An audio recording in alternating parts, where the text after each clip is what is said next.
little bit.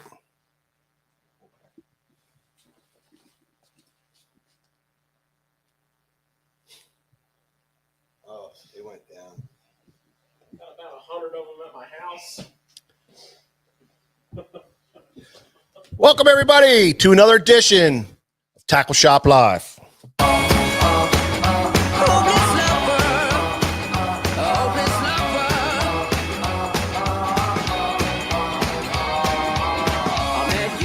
Sunny day, right there you took my breath away. Young and pretty, was it just a dream? James Hook is in the house. You called me, he was ready a long time ago. I'm your little buttercup. You came over and you fell into my Ronald Clanar, how are you, buddy? David Richardson, well, James I know Hook. what I feel.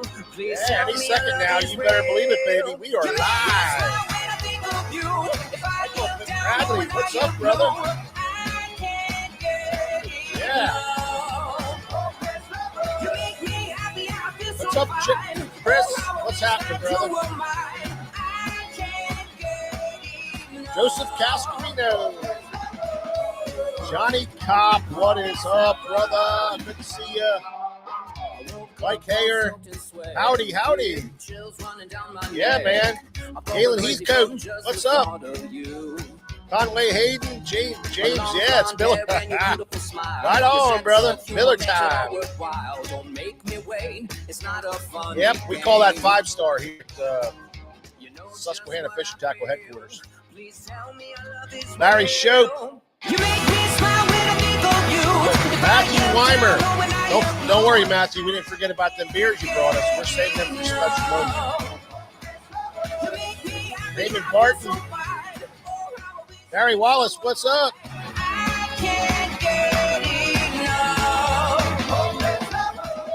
Man, oh man, we got a great show for you guys tonight. James Frady's in the house. David Schottlemeyer. How you doing, Dave? David, good to see you, pal. Kevin Geezy. What's up, Kevin? How are you doing, pal? Bob Austin is here. Jeff Santangelo. What do you say, Jeff? John Kopp. Johnny Kopp. John Kopp. Course, really? Son, you got a lot of learning to do. Yes. Jack Hinkle, John Klein, Scott Lockoff. Hey, Scott, how are you? CJ8 Ted. Happy SFT Thursday. Absolutely. We are Susquehanna Fishing Tackle, sfttackle.com, and we produce Tackle Shop Live every Thursday night at 7 o'clock p.m. on the sharp. My name is Mike Acord. This is George Acord, and behind the camera is cameraman Nick. How's it going, and everybody? We got a great show for you guys tonight. Nick, you warmed everybody up with pre-Tackle Shop Live. Well, yeah, that's what we do, Mike. Talked a little mud and squared everybody away with that, huh? Yeah, we had to get it, out there because guys, they're struggling. It's this mud is a problem. It's a problem. I mean, it's an opportunity. That's a deal. I like what George just Absolutely. said. It's an opportunity.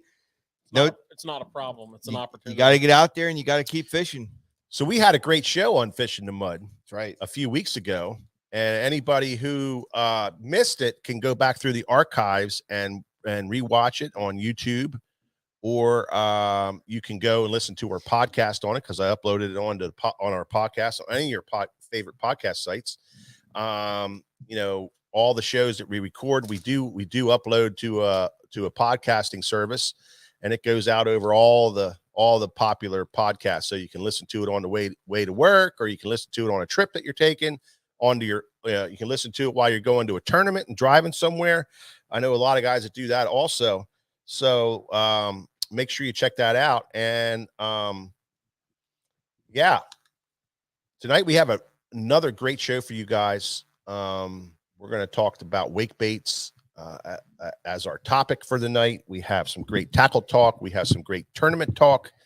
As always, Chris Dedham. Hey, cousin. What's up, brother? How are you? Holy mackerel. Man, I'm going to see you Saturday, I hope. Cousin Chris Dedham is in the house. Yes, sir. How you doing, brother? Hope all is well with you. Bob Austin is here also. Sam is here. They are always here every Thursday night. Appreciate you guys very much. But we do have a great show tonight. But first, I want to just kind of bring you guys up to speed on SummerSlam 2023. That's the Susquehanna Fish and Tackle, sfttackle.com tournament that we put on every year. And we are halfway home right now. We got 50 boats registered, and everybody's really excited about it. So make sure you guys get in as soon as possible so you don't miss out on it. We're scheduled for 100 boats, but you know, me and George, we like to cheat, stretch it. We stretch it a little bit. Next subject. We'll get everybody in. Don't worry. Hey, Mike. Yeah. I have a good feeling Yeah. that it's going to be game on. It's shaping up to be another epic event, Nick. Absolutely. I'm going to let you know right now. 25 bags over 20 pounds. Yowzer. I believe it. 10 fish over 5. 3 over 6. What's Lunker 1 over 7. for Lunker? Lunker's 8-1. That's awesome. I'm just telling you, it is shaping up to be epic. You know, we had a big holdback down there with the weather. We had a little blast of that heat. Some of the fish moved up. That was a straight up Pennsylvania springtime. Yeah, it was. It guaranteed you. It held a lot of fish up. And this coming week is going to be a warming trend. And then the following week is our tournament. So, you know, it is shaping up to be an epic event. If we can hold this temperature, all those fish are going to come up. The post-spawn fish are going to fire. The pre-spawn fish are going to be chomping. And the spawners are going to be all over the place. So it should be a really great event. Game on. I don't know how we're going to beat last year because last year's event was off the charts. It was absolutely perfect. That's why we kind of picked this same date so that the fishing would be good for everybody. So, you know, something that we never talk about in our never-ending promotion of SummerSlam is our weigh-in staff. oh, And man. let me tell you something. If you've ever fished a tournament Yeah. where everything was great until you got to weigh in and then it wasn't, the last thing you remember Yeah. is that process. And we Yeah. are very fortunate to be working with the Chester County Bassmasters, who are a polished team. They could if they wanted to, and I don't know why anybody would want to other than like BASS and MLF, but if they wanted to, Yeah. they could literally take their show Yeah. on the road. They could. They are, and because we are a sponsor of them from day one, they agreed to take us on as a charity case. Actually, they agreed to help us because we really appreciate what they do. And so I can't emphasize enough to you the last thing that you're going to experience is this weigh-in, and you're going to see what a team does that knows what they're doing. It's a great way. And it's I'll tell you, for those of you who have not fished a lot of tournaments, they are on par with anybody who's doing it. Anybody who's doing it. I've fished all of them many, many times over and over and over. Yeah. And there's good, there's bad, and there's ugly. Yep. There's no in between. These guys are right up there with the best of them. So we're really happy and psyched about the weigh-in procedure. Can you imagine that? Yeah. That's what has me all fired up is the weigh-in Well, procedure. Speaking of that club, they run a circuit down on the bay. I think it's a 6 or 8 tournament circuit. And they kick off their season on Saturday. Yeah, well, they do a point circuit. And let's go with 8. Yeah, I'm not sure what it is. 100%. Let's go with 8 because it's probably towards that end. Yeah. But they do a point circuit. As Mike said, it kicks off Saturday. All their tournaments are at the location where we run our SummerSlam at Anchor Boats, which is your premier marina on the back of the Northeast River. Yep. And you'll see why when you get there if you've never been there before. I mean, they have parking for 200 plus rigs. They have a well-oiled machine running with golf cart service. Yeah. Weigh-in facilities. The crew there does a hell of a job. But they run all their tournaments there. And then they also do some non-points tournaments, particularly in the fall. Yeah. When their season's over, they always do they're kind of well known for their kind of end of the year. Yeah.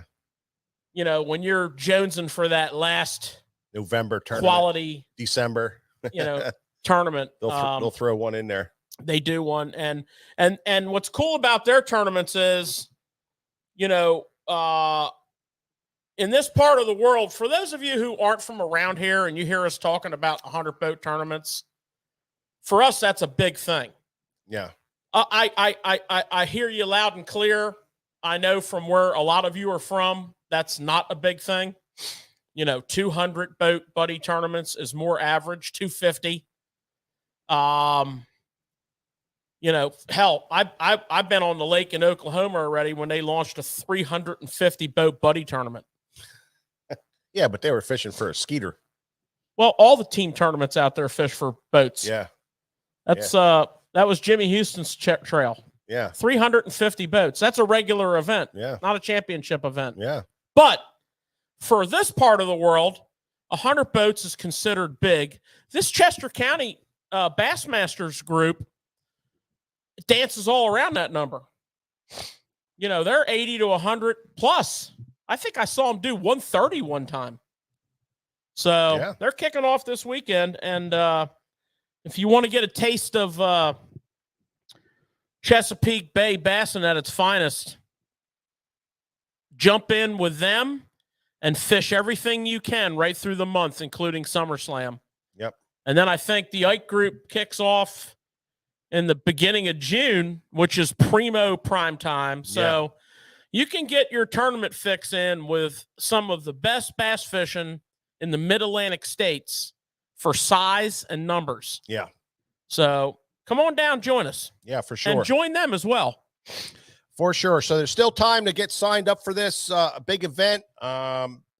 We hit kind of the halfway mark that we were looking for. So we got lots of room left. The tournament is a $250 buy-in, very different than any other tournament you've ever fished. If you guys are new to this live tonight, $250 of our sponsors' product, which is Shimano, G Loomis, Jackal, and Power Pro. You can buy a mixture of that product to come up with $250 per boat, not per person, per boat. So you guys can split it up, and that gets you in. And the idea is that everybody's a winner. If you come in and you skunked that day, you just had a bad day of fishing, guess what? You won $250 worth of your tackle. Didn't cost you, but your entry fee just doesn't go away. You get something for it. So that's a cool little deal. You can go on to sfttackle.com. We have all the information on there right now. You can download an application. We have people coming from Virginia. We have people coming from West Virginia. We have people coming over, a lot of people from Maryland, of course, a lot of people from Delaware, and yes, of course, Pennsylvania. So have a guy that's been him hauling around from Ohio, and another guy from North Carolina who he's going to say he's going to sign up today or tomorrow. So it is. It's a win-win for everybody. Mark, thank you so much. Michael Bradley, how you doing, buddy? Raymond Otto. We have a couple of guys from South Carolina on here that we appreciate you guys stopping in and representing South Carolina. Absolutely. Appreciate you guys very much. We got Tammy. How you doing? Cayuga Tammy from New York, man. Great to see you guys. They're going to be coming down and fishing the tournament. So it's just a great event. So hope you guys can get in and register and have a good time and enjoy what it's all about, which is tournament fishing at its best. As George said, we have a great, awesome weigh-in crew for that, and it's just a fun time. And on top of that, we do a great tackle toss. We throw a bunch of tackle in the air. We do give out a bunch of stuff while we're there, so it's just a lot of fun. It's a good time. Richie Hall, how you doing? Jeff Reed's in the house, and Leland Hansford. Hey, good seeing you, Leland. It was great to see you guys over the weekend, loading up for this tournament and getting ready and getting signed in. You're going to have to fish against Leland, guys. Yep, he's a hammer. Okay. Here we go. We got a great show tonight, and we're going to start off like we do with everyone, and this is going to be what we call little tackle talk.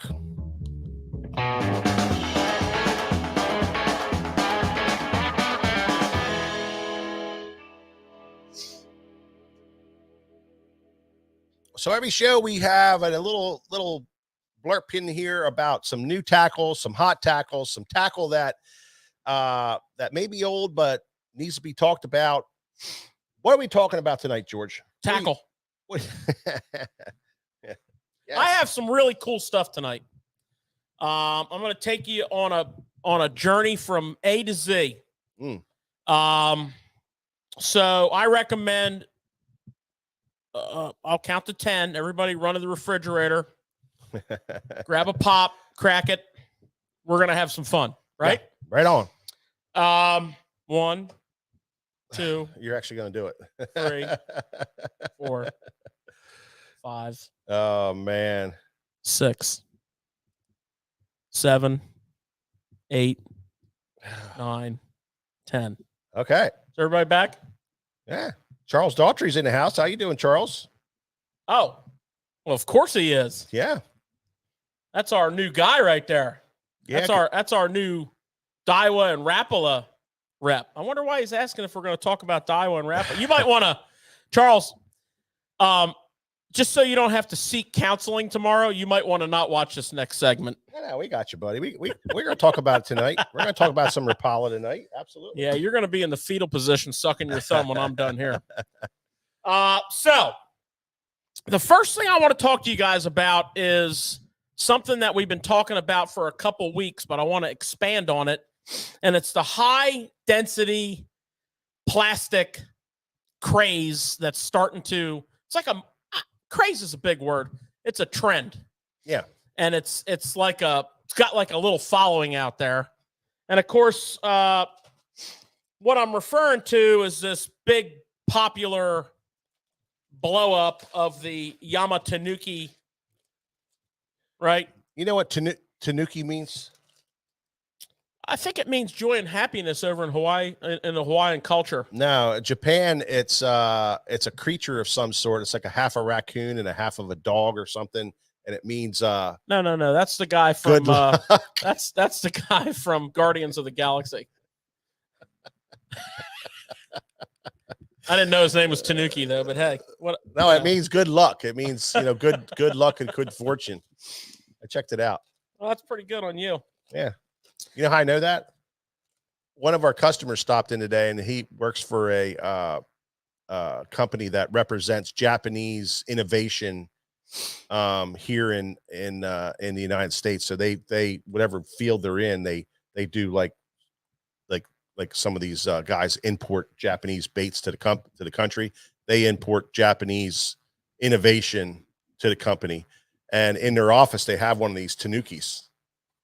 And they're, he was telling me about it. He's like, when that Yama Tanuki came out, I was like, I know that name. And he looked into it and he said, Tanuki's what it actually is. So. What's the one out in the Midwest? I don't think it brings you good luck. It's like a half jackrabbit, half antelope or something. Jackalope. Jackalope. Yeah. Yeah. I don't think that has anything to do with anything good. I don't think that's a good luck charm. That's not a good luck charm. Because usually all you see is them mounted up on a bar wall. Yeah. Yeah. Ain't as fast as the average jackalope. Yeah, jackalope. Anyways, so the Yamatanuki, high density plastic, high density. So another one that, and this is, it's kind of interesting because this one was actually a thing in the States here before, Yamamoto decided to bring their version over. And this is the G-Crack IMO Ripper. Sounds like a serial killer. I'm a ripper. It's the IMO Ripper 95 millimeter. Protect yourself at all cost. Yeah. And of course we have, look at the similarities here. We have IMO Ripper, Yamatanuki, and they're very dense. This Yamatanuki, I believe, is 5/8 of an ounce. And I would say this is about there. Of course, the G-Crack, is, for those of you who don't know, G-Crack is a Japanese plastics. Well, it's a Japanese tackle company, not just plastics, but they're very well known for their plastics. And this IMO Ripper is pretty cool deal. When this thing first hit the market, the early adopters of this high density, this is kind of like, think of this as like fishing the Senko when it first came out. Mm-hmm.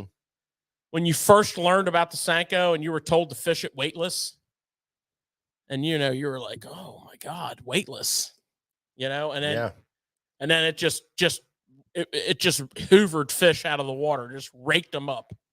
Well, that's this bait here. And they got, these guys like Yamamoto, they have great colors, but this is the G-Crack IMO Ripper 95 millimeter. And it's got the SAF material, which is the salt and amino acid infused plastic. Mm-hmm. Alton Jones Jr. is a big sponsored pro for them, and he's been winning. Well, he won heavy hitter big fish last year on championship day on one of their baits for $100K, and he won heavy hitters this year on another one of their baits, which we're going to talk about next, for $100K. Yeah.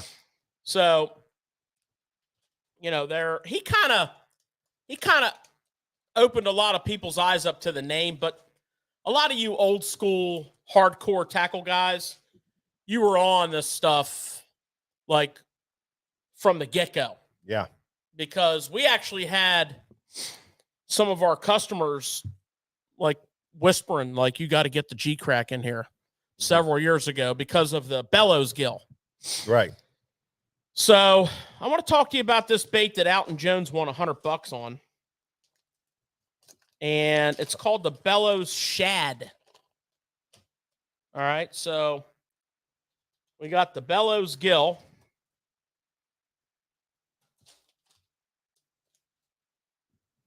Hold on. Here we go.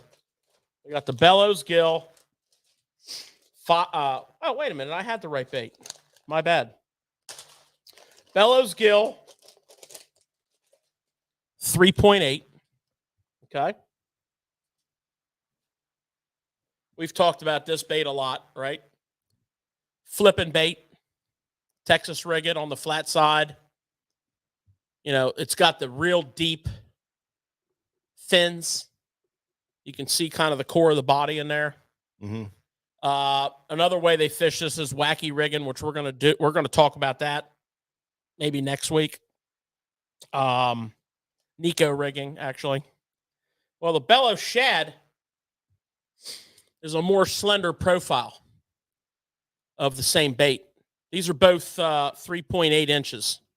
They do make this in a 5.8, which I didn't grab one. It's a nice big chunk of plastic. So the Bellows Shad, this is what Alton won the tournament on.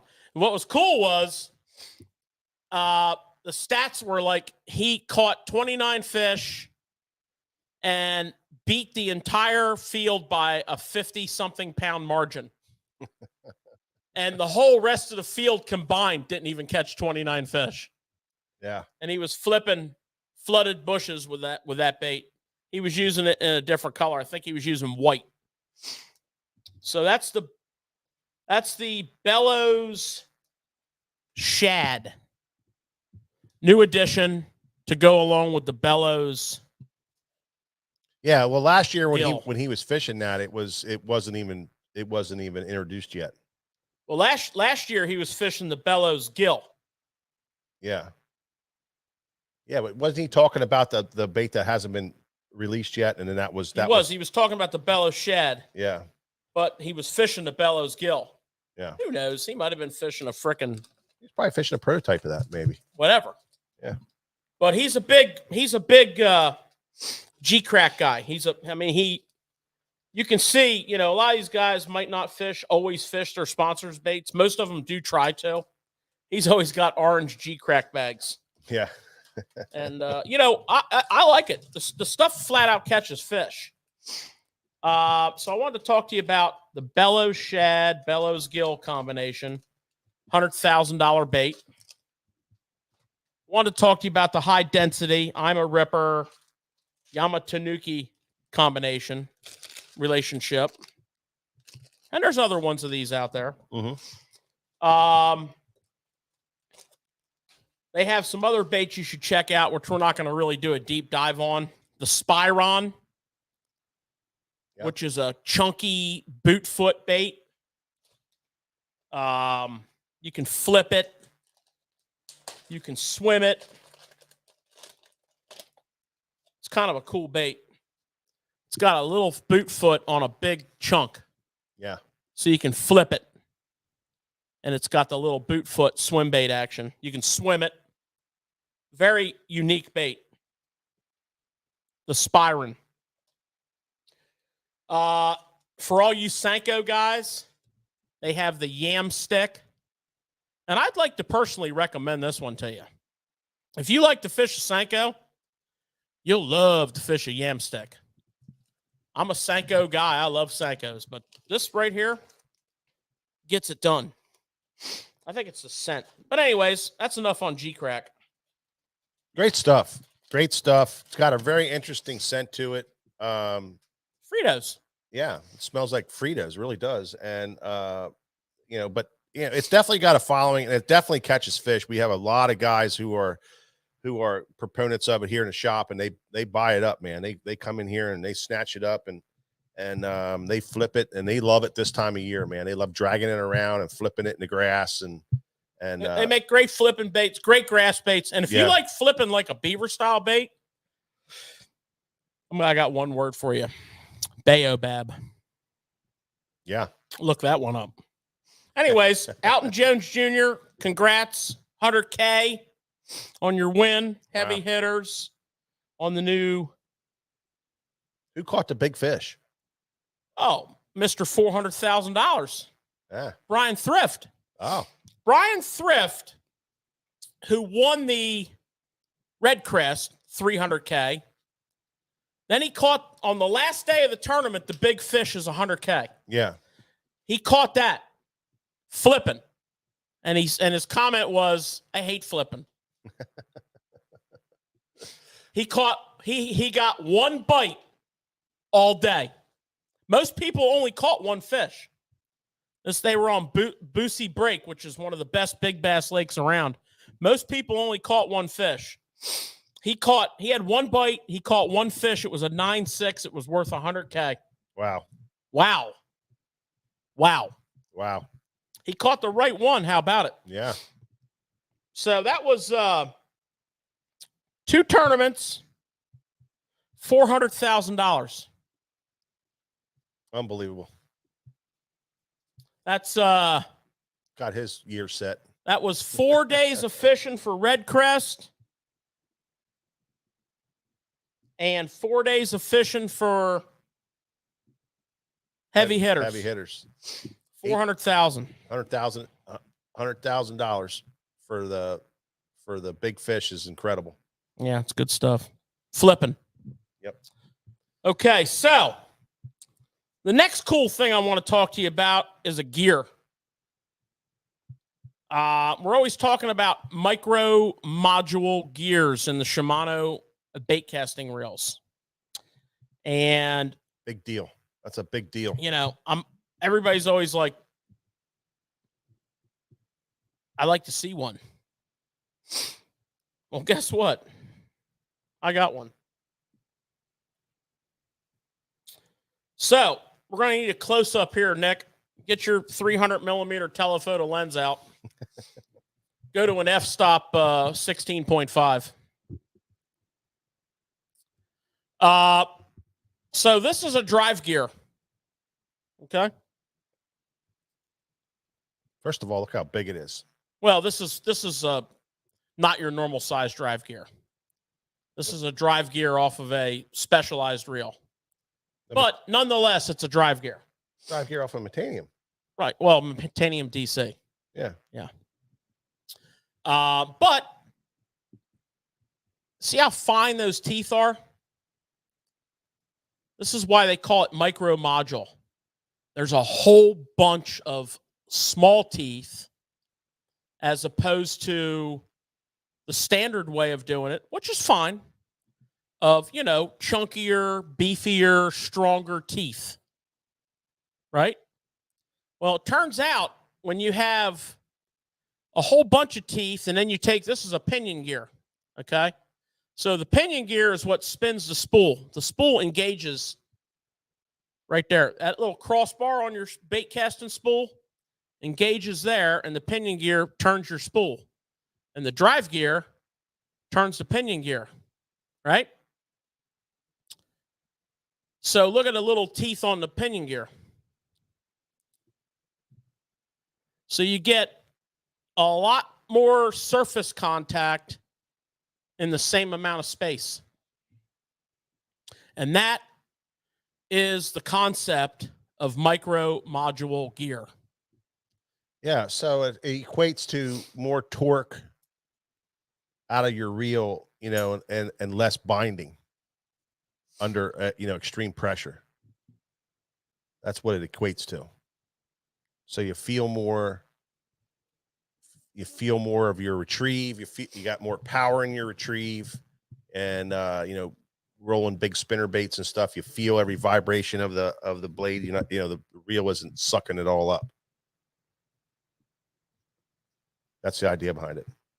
Yeah, plus strength. You know, so as you can see, in that given amount of space, that contact area is quite a bit more. So it's I like to think of it as like gears meshing together, and in the same space, there's more teeth making contact. Yeah. Micro module gear. And in Shimano's bait casting reels, you'll find that from Curado up.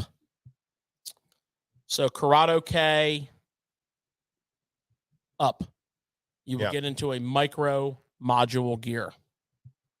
So a lot of questions. Thank you for that. And if you ever get by the shop, I have this gear set here, and we can talk about that in person. Yeah. Beautiful. So that was cool. Yeah. Cool stuff.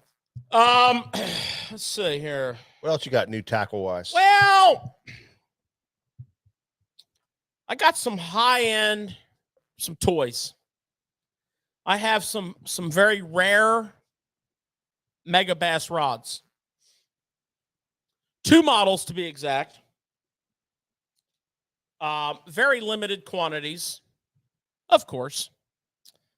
I have they're both Destroyer P5. The first one is the BFS, the Bait Finesse rod, and it's called Bait Finesse. P5 blank, which we've talked about numerous times. Primo. And it's a true BFS rod. It's got a beautiful fast taper. I mean, you can throw, you know, a little Ned head, a little tiny BFS crankbait. Beautiful. Very, very light. And then I have and we've had these in stock before. So what I'm telling you is they're back in stock, but very limited quantities. And then I have the Baby Plugging. spinning rod, also in P5. And you'll notice that tapers a little more gradual. It's a fast-ish taper. Baby plugging is a light power. It's got a lot of backbone. The top third is nice and light for finesse techniques. Back end's got plenty of backbone. So for all of you Destroyer P5 fans, in addition to the Get them while you can. yeah, I mean we don't carry the full line, but we carry as many of them as we can get, which is quite a few. But these just came back in stock, limited quantities. Just wanted to point them out. You know, we have that hardcore following here that really enjoys these rods, and you know, we like talking it too. Yeah. And speaking of Megabass, web designer Matt has been cranking out Megabass listings on the site. So next time you got a hot minute and you're jonesing to look at some Megabass, jump on our page at sfttackle.com and check out all the new baits he loaded. He even loaded a bunch of limited stuff that we normally don't load. But he was like, you know what? You got some quantity, so I'm loading it. I said, Matt, Have at it. go for it, dude. What's up, So, Rich Martinelli? How you doing? Kevin Carpenter, Chuck Rice in the house. Good to see you, Chuck. Yeah, man, we got a great Harold Dunlop. There's a name you haven't heard in a while. How you doing, Harold? Good to see you, pal. Thanks for stopping in. Craig Brennan. How you doing, buddy? Ryan Buttermore. What's up, Ryan? How you doing, pal? Good to see you, buddy. Hope I heard you got rid of your boat. Something big issue with you for that, buddy. I heard he was shoveling snow yesterday. He might have been, but he sold his boat. I can't believe that. I heard it snowed. I don't know how the heck he can. It snowed in Pittsburgh. He probably went skiing. He was probably like, thank God, I thought summer was going to be here. Jeffrey Riddle, how you doing, buddy? All right. So there you have it. There's some tackle talk for you, some unique stuff, some stuff you should check out. And you can check all this stuff out on sfttackle.com, and you can peruse it, check it all out, read about it, look at the colors, look at the baits. If you have any questions, you can call here at the store. We'll do what we can to answer your questions and help you with your purchases with that. So let's move on. It's time. We're going to go on to what we call some tournament talk. Let's go, baby.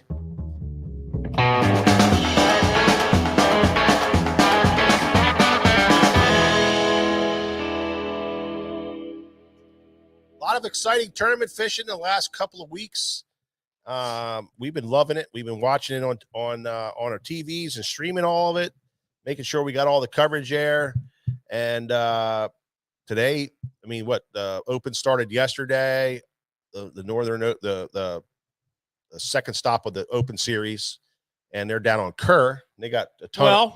Yeah, they got a ton of rain, and the river and the lake went up like 4 feet or something like that.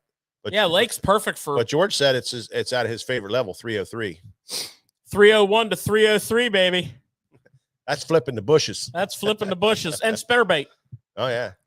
Now is it Kerr, or is it Carr, or is it bugs? Yeah. Well, some they're calling it bugs. I think on the Bassmaster, but it's Kerr Reservoir. I'll tell you one thing about it. It's a 50,000 acre lake, and it is awesome. Yeah. I spent many a day on it, and let me tell you something. It's a nice part of the world. Oh yeah, and you know, a Kerr is a flood control lake, so it controls the water. Roanoke River for Lake Gaston, which is just below it, and it doesn't allow it to flood out Gaston, because Gaston's where all the houses and stuff are. Yeah, there's not a lot of, well, you know, when I say there's not a lot of like construction on Kerr, I mean, you don't want to get on a boat dock pattern. Yeah, there's none. 'Cause you're going to need 50 gallons of gas to run one. That's impressive with that big of a lake. Yeah. Well, it's There's flood it's control. it's not really permitted. I mean, there's a few. Don't get me wrong. There's some docks, but you'll find them in like this area is allowed to have them. Most of the lake. It's not that they're not allowed to have them. It's that most of the lake there's no properties on the lake. Right. Like it's woods. Yeah. It's Army Corps. It's beautiful, man. So, George, I got to ask you real quick. I know you're going to go over this tournament, but I'm not going to go a deep dive on this. I know you're not, but what is a George moment on this lake?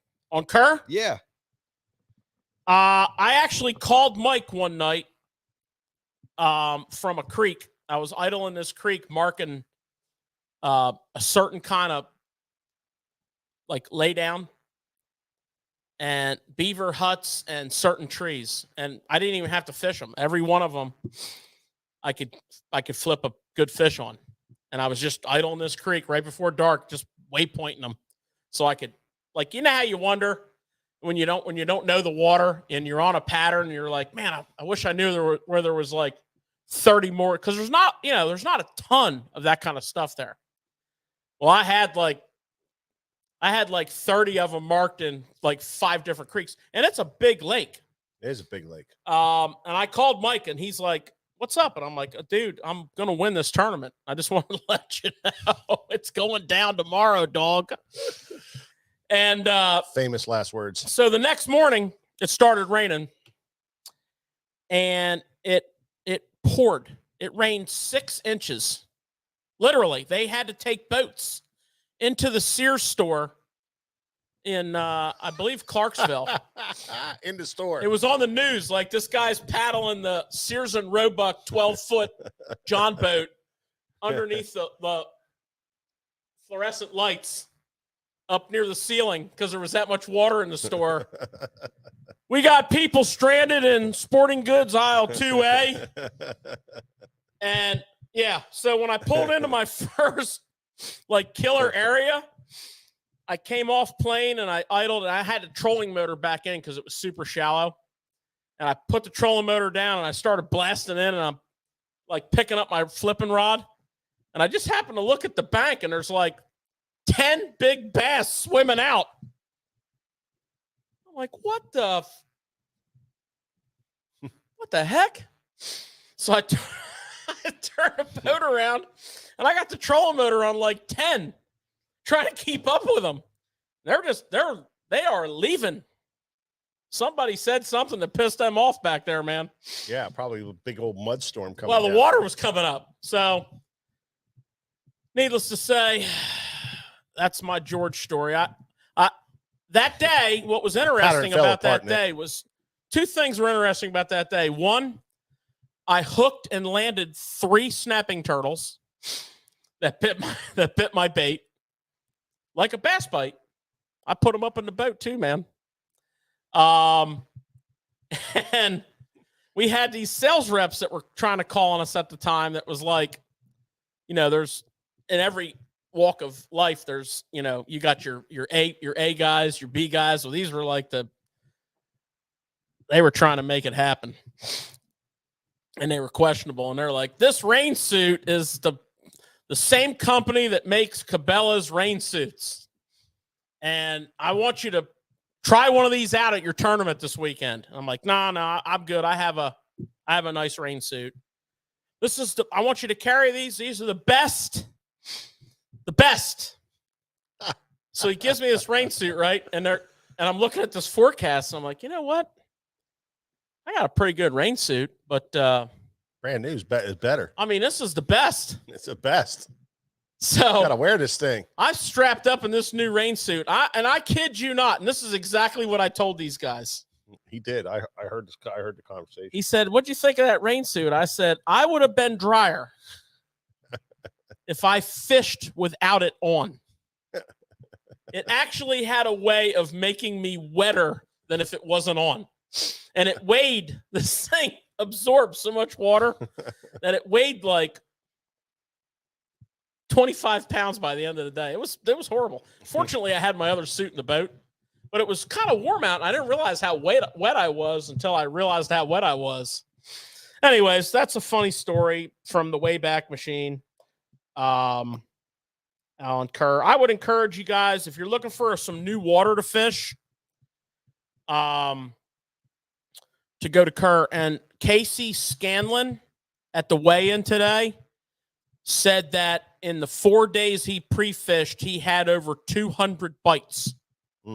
He said the lake is underrated, you know, and it's got good fish in it. You know, It's yeah, it really does. You know, it fishes hard because it's a fluctuating lake. I've always had good fish in there. It's up and down. And our tournaments were always there in the middle of June, which is post spawn. And let me tell you, that lake is known for its topwater bite and post spawn. If you like topwater, Couple of weeks, man. Head down there. go down to Kerr. How far is it from here? It's about 6 hours from here. Well, unless you leave at the wrong time of day and cross the Potomac River Bridge, then it could be 6 hours or you never get there. It's North Carolina. And Virginia. China Grove, North Carolina. Right next to Cuskawilla, North Carolina. And I think the town is called Tournament Town USA. That's Clarksville. Clarksville, Tournament Town USA. There's a sign. They used to have a banner strung across the street. Yeah.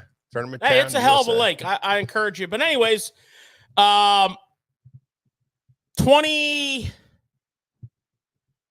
top 10 is all 20 pounds or better. Wow. Going up to like 28 pounds. Wow. We're catching them. No, 36 pounds is first place 36 for 2 days. Oh, 2 days. Which is good for that lake. Yeah. Yesterday they had 30-mile-an-hour winds, Wow. and that's a big lake. Yeah. Oh, And when the wind runs down the lake, Ooh, you don't go very far. man. Get some back support on that one. Also, I wanted to talk about, I don't want to break this whole tournament down, but I wanted to get your guys' feedback on a couple things here that I think we can learn from. Yeah. Jeff Reed's saying Bobcats. Awesome tackle shop. Love them guys. Yeah, they're awesome.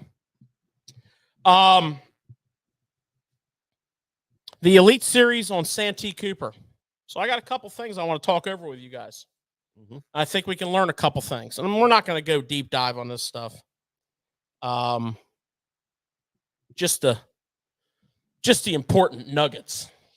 So Luke Palmer won this thing flipping a Yum Woolly Bug and a bait that they don't make anymore called a Bad Mama, which looks kind of like a woolly bug. Basically a sweet beaver. Yeah. There, I said it. Copy of it. said They it. all copied I it. said it. Yeah. No sense in getting all your shorts in a freaking bunch. They invented it. Everybody else is copying it. Yeah. But anyways, that's not a bad thing necessarily. No. It's It's the highest form of flattery. humbling. But he was flipping it. What I found really, really interested is he found the fish in eelgrass. Santee has a big outbreak of eelgrass, which is a good thing. And he found his fish in eelgrass, and the lake warmed up just a tick right ahead of the first day of the tournament, and the fish moved up to spawn on cypress trees. Okay. I had eelgrass around it. The eelgrass was out in front of them. Oh. So what's interesting about that is, if you fish any tidal river anywhere that has milfoil or coontail, and you find nice grass in front of nice wood that is in a spawning area, that's exactly what those fish do. Yeah. Precisely what they do. Grass in front of wood is like money. The problem is with a lot of tidal bodies of water is we've had an influx of hydrilla, and by the time the spawn's over, the hydrilla is basically solid from the bottom all the ways up through the wood, and it's only 2 foot deep. Yeah. So it's, it takes it out of play. But they just move out to the clump grass until the hydrilla chokes that out or the eelgrass chokes that out. But I digress. 2 to 4 foot of water on the cypress trees was key. And you know, the anatomy of a cypress tree, for those of you who haven't fished them, and you know, up here, there's not a whole lot of them. I know where there's one cypress tree in the water in a creek that's I can have you there in just under 2 hours. But I don't know if it's worth the run. There's only one of them there. But, you know, you have the tree. And then out from the tree, you have the root system that they call the knees. And they stick up like old deadheads. And they surround the tree. And in between there is called a donut. And that's usually a little deeper. So 2 to 4 foot was the key. And the part that I wanted to ask you guys about was the key to this whole thing for him is he was flipping 20-pound shooter. He weighed 96 pounds and 14 ounces in 4 days, which is 20 fish. But the key was he had 3 rods rigged up, one with 3/16, one with quarter, and one with 5/16. And depending on the depth of that water around that tree, that sinker weight change was critical. Like the 5/16 ounce was critical in the deeper water, is what he said. So I don't know if you guys ever experienced anything like that. Hell no. I did one time in grass. Well, grass, yeah. If you can't get to the bottom, you put one. You go to a bigger one, but I mean that's next level shit right there. I love it. I have, because I'm like you guys. I like to throw a jig, and I see sometimes a huge difference between even an 1/8 all the way up to, for me, probably a 1/2 ounce. I like to stay in that range. I've seen times where those weight differences, even a 3/8 to a 1/2 ounce, or going all the way down, can make a huge difference. But can you slow down? You know what I mean? Or like, let's take Cayuga.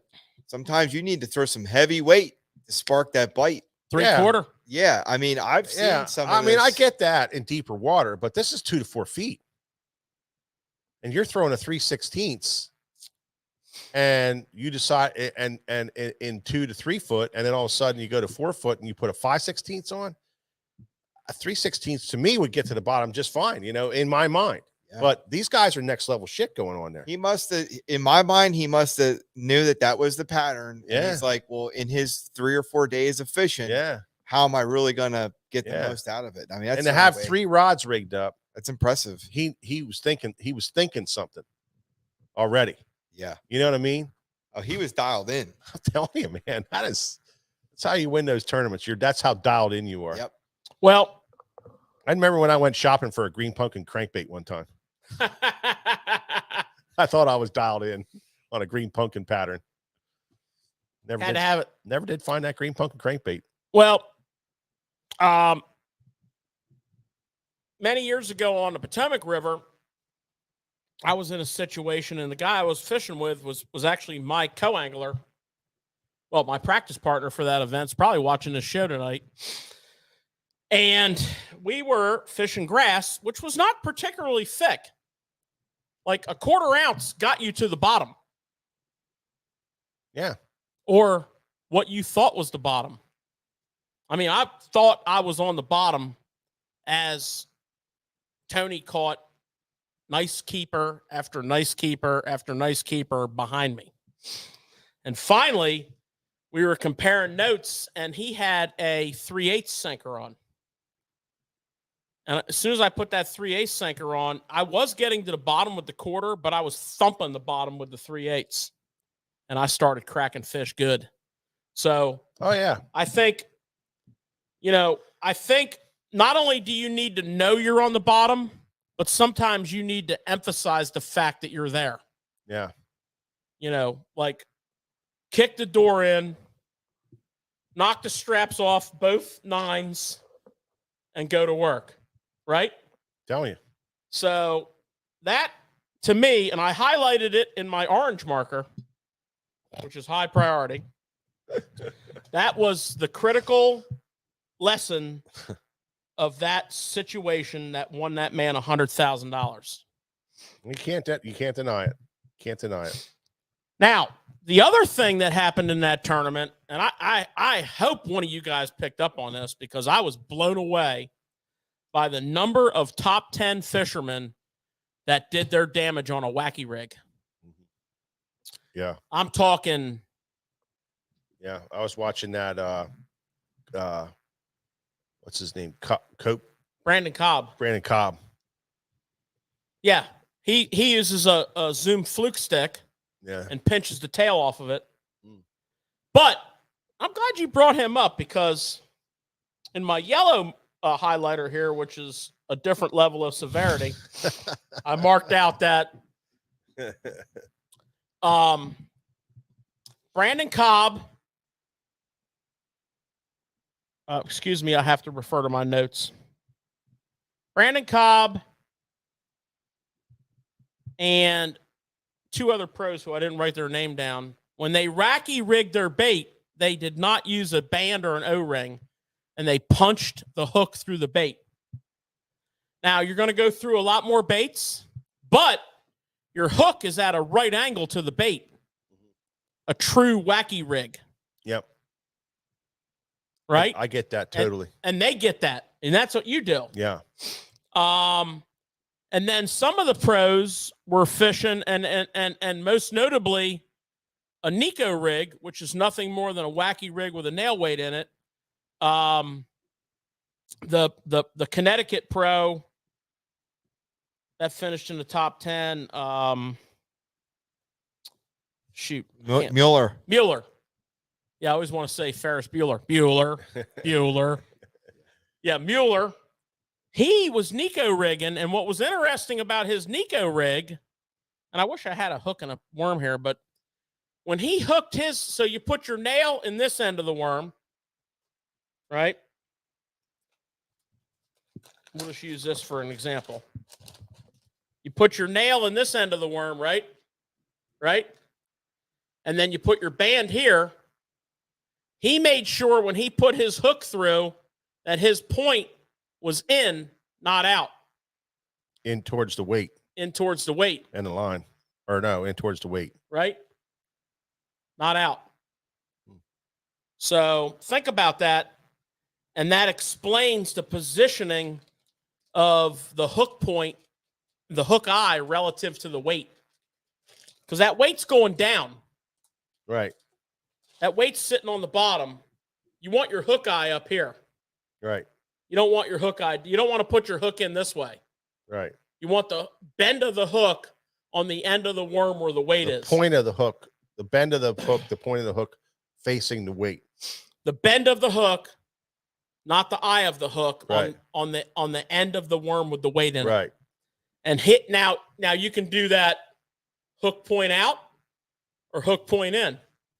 No. Can't do it hook point in. Wish I had a setup. I'd show you.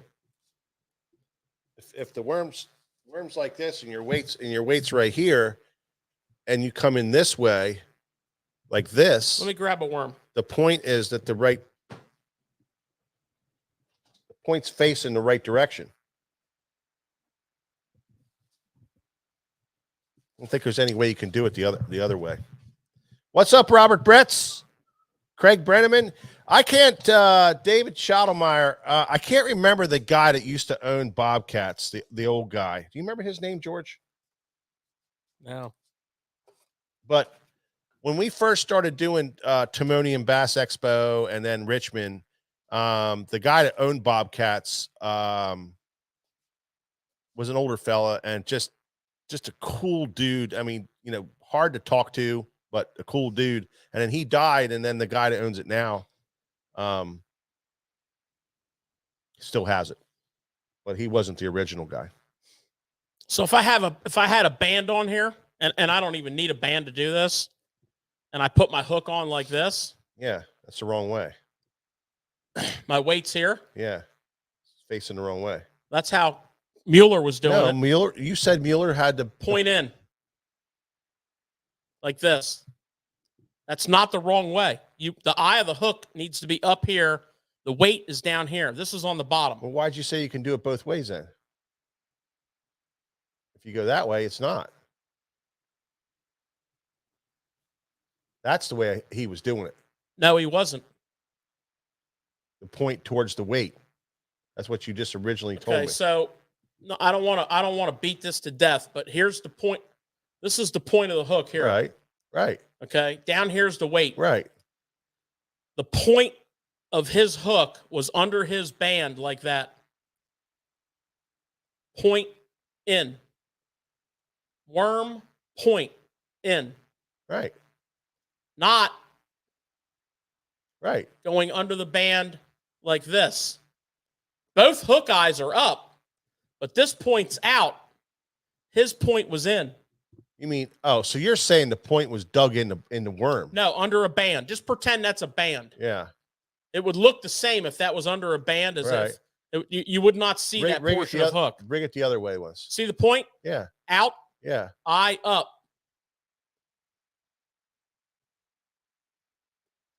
Point in, eye up.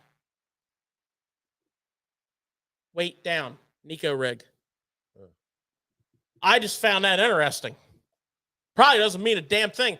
It's probably like he's watching the show saying, well, that's just because I put the frickin' hook in that way. But I intend to find out.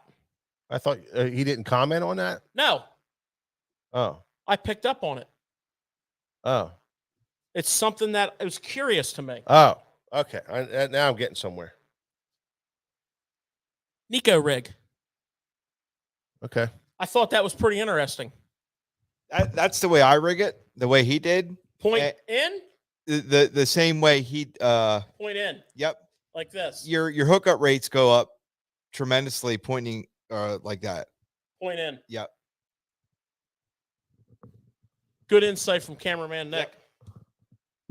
Guess what, Nick? Yeah. I don't fish at Nico. Well, what the heck? We got to get you on there. I don't do it. You can put your point any way you want, bro. We got to get you caught up. in all I these do. different rigs. I'm always the last one. Well, I'm always the last one. wait till we get a couple tough bite $3 tournaments in before you change your ways. Yeah. So Don't take long for me to change if I get my butt kicked, but I thought that was cool. Now, let's talk about that for a second, because this is the worm size of choice for Nico rigging for most pros. 11-inch. 8, Oh. 7, 8. Now, is that finesse? No. But is Nico rigging finesse? So a finesse technique on a big worm is power. You know, if you, What was he throwing? on the Tennessee River ledges, when the fish go to post spawn, they take this worm right here. They put a 3/16 weight in there, and they Nico rig this bad boy. What was he deco rigging? Probably a Looked to me like a 6-inch robo worm. was it Robo or was it It looked like a robo. he didn't say in his no. stats But figures. you know, I think if you pay attention to these tournament talk segments and do your homework, you'll find out that this is a major player. Yeah. But it's not finesse. Yeah. It's a finesse technique on a big worm. So it's kind of finesse. And here's another interesting thing these guys were doing with their spinning rods. Braid to leader, obviously. But like a lot of times we'll fish a 12-pound leader when we're largemouth fishing around cover on a spinning rod. They were fishing anywhere from 15 to 20-pound leaders on their spinning rods because they were fishing cypress trees, Yeah. which are gnarly.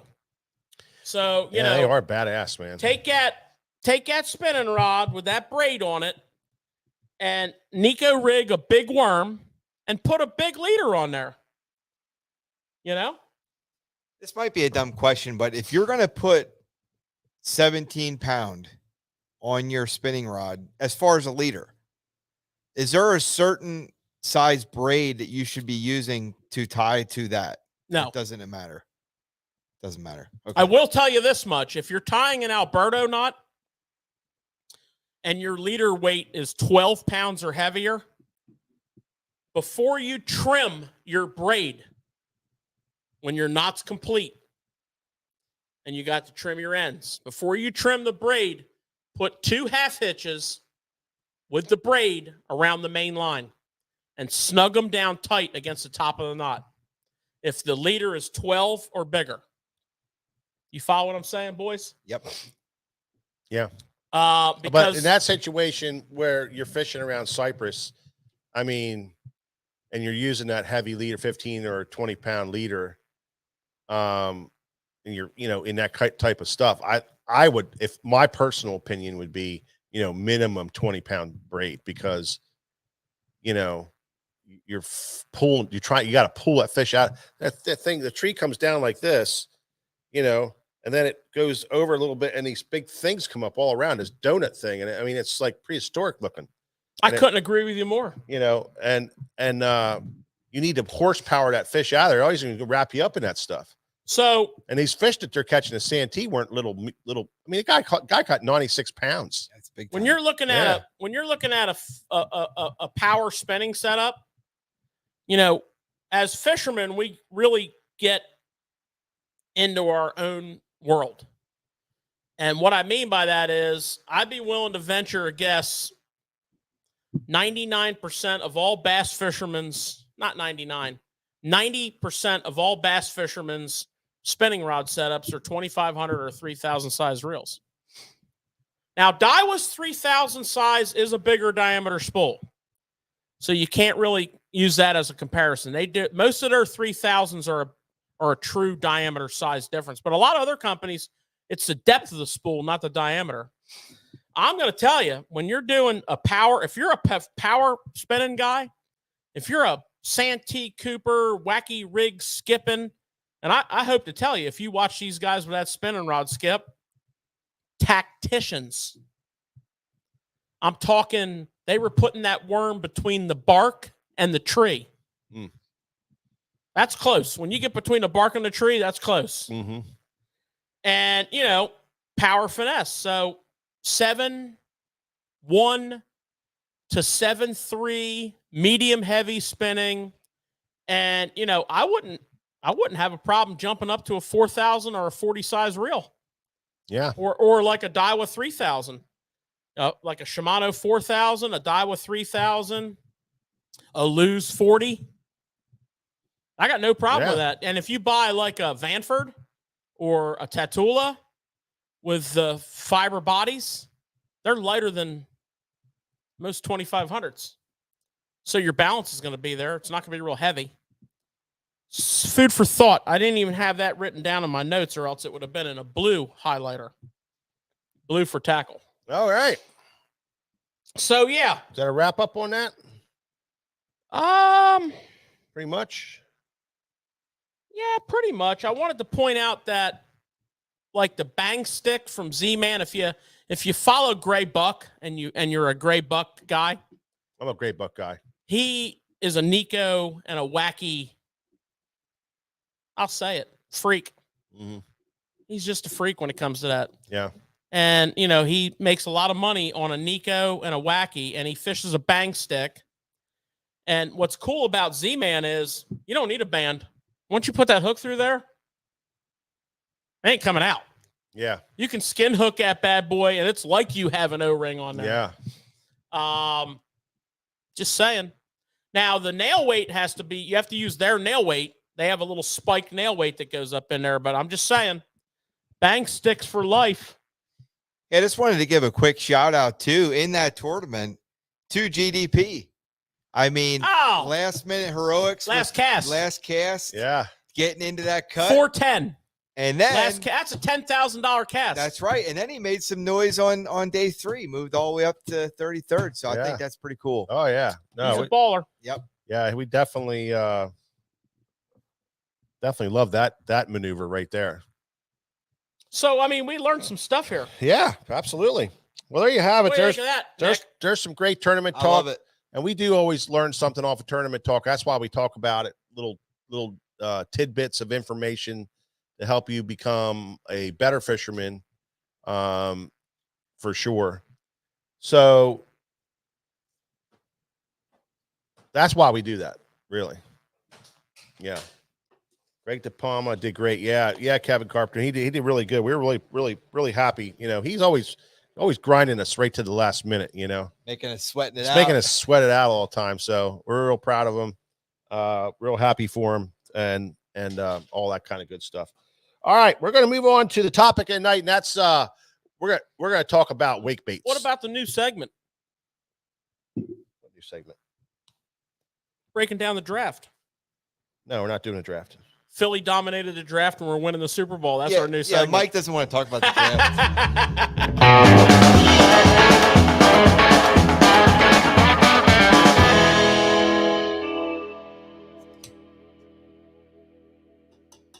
JETS, Jets. That's all I got to say. I'm a degenerate football fan, and I know cameraman Nick is as well because we were comparing notes. We watched Stupid. all wanna talk about it. 7 rounds. Yeah, do we have a problem, George? No. Or what? No, It's bad. no. All right, so we got to talk about something here that I guarantee you probably 3% of the people listening to this do this. And that is wake baiting. It's a technique that usually gets outshined by a topwater lure, you know, or a topwater is substituted for this. In my mind, when I look at it, but what I like about the wake bait is the fact that you can cover a ton more water with this thing and produce a lot more strikes by covering a lot more water. That's like how I started with it, just covering a lot of water. I was practicing for a tournament one year. I think George was with me or somebody was with me. And I was practicing for his tournament. And here comes this guy coming down through friend of ours, coming down through the grass bed. And he's just chucking and whining. He comes by and throws one pretty close to the boat. And it was a wake bait. And, you know, it just, from there on out, that's when I started throwing them. That was years ago. And he just was going down through there, man, just throwing this wake bait just all the way down through. And I don't know if he got any bites on or what he was doing, but he's covering water. He's making a lot. And we beat the hell out of this water. We weren't getting bit. You know, we weren't getting bit. We were beating the hell out of this little section. And from the time we fished that little section we were in, he covered 300 or 400 yards of water, you know, and it was amazing. And I don't know if he had some blow-ups or what was the story there, but he just kept going and going and going because down at Potomac River, so those grass beds would go for miles. And there's honey holes on those grass beds, but you know there's going to be 15 boats on those honey holes. So you try to find something different. And that's, we always looked at the bank and used that as our spot, you know, because the bank did something different or whatever. That's how I got started with wake baits and had, some great days with it. Yeah, I mean, I learned about them from not a wake bait. I learned about them from like almost a wake bait, the Baby 1-, you know, and pre-fishing, my pre-fishing of spawn season tournaments. Because right now, if you're in the Northeast where the spawn season's in full swing, it's wake bait season. Oh yeah, for sure. And because the spawn season's one of the best times of the year. It's actually from here on out. Yeah. Because it plays heavily in the spawn, it plays heavily around grass, it plays heavily around Wood, lay downs, even boat marinas. Yeah. Like fish that are staging in boat marinas. It's pretty much universal, but I learned with the Baby 1- by holding the rod up high, you know, and Well, I think back we in didn't the, have like a ton of I think back in the day when we started throwing them, that was it. we didn't have a ton of options. It was the baby 1 minus and the -1. Yeah, there wasn't a bunch of Wasn't- there options, but wasn't. you could kind of hold your rod up high with 20-pound line and like kind of wake it. Yeah, you can wake that Um, thing. Sure, you wake it all day long. And to this day, the baby 1 minus, which is a tweener, you know, it's not a true wake bait, but it's kind of like a wake bait. I actually have it on the list in the honorable mention category. The shallow 1.5 from KVD.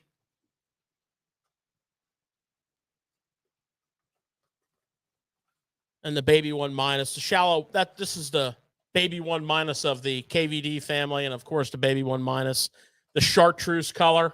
Yeah. You know, this bait did a lot for us as early anglers because it taught us about wake baits. It taught us about bright colors.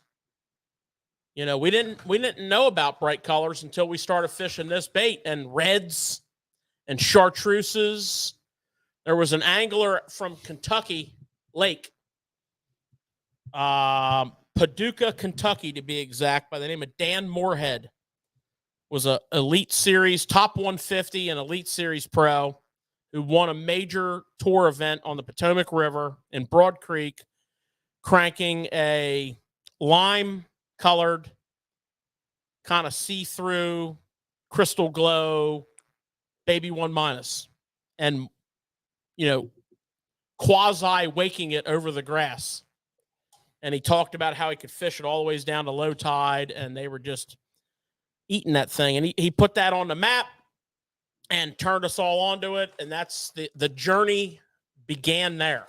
I don't know why you don't call it a wake bait, because you know you could hold it up like you said. Yeah. You could hold your Yeah, rod you tip can. up and wake it nicely. You can. It's a wake bait. And it's a nice size too. Plus you can get it to go A little 6 plus inches area. to a foot deep. Yeah, you can get it down a little bit. It's a great bait. Baby 1 minus is a great bait. Love it. And it's American made. Yeah. Everything Mans makes is made in the USA. Still? Yeah, because they discontinued everything that wasn't. Oh, And not only did they discontinue everything that wasn't, they broke the molds. All the baits that they were having made overseas, they recalled the molds and they broke them. They went full on Lee Greenwood. And I mean, like when you call them, that's the call tone when you're on hold. Yeah. Lee Greenwood. Yeah. So those guys, my new guy in that, which I've talked to you all about a lot, Mike and I, cameraman Nick, he's on this. This is the Macbeth Shallow from Shimano, and I'm here to tell you, Yeah. this is my new jam. I mean, this bad boy is a fish slaying machine. It's not a big bait. It's a half ounce, but I mean, here's a baby 1 minus, for God's sakes. It's a short, fat little thing, man. It's pretty cool. And it's got a aggressive body roll. It's a fish catching fool. Great wake to it. We're going to talk about a few baits here. And as we go along, we're going to talk about a few techniques, a few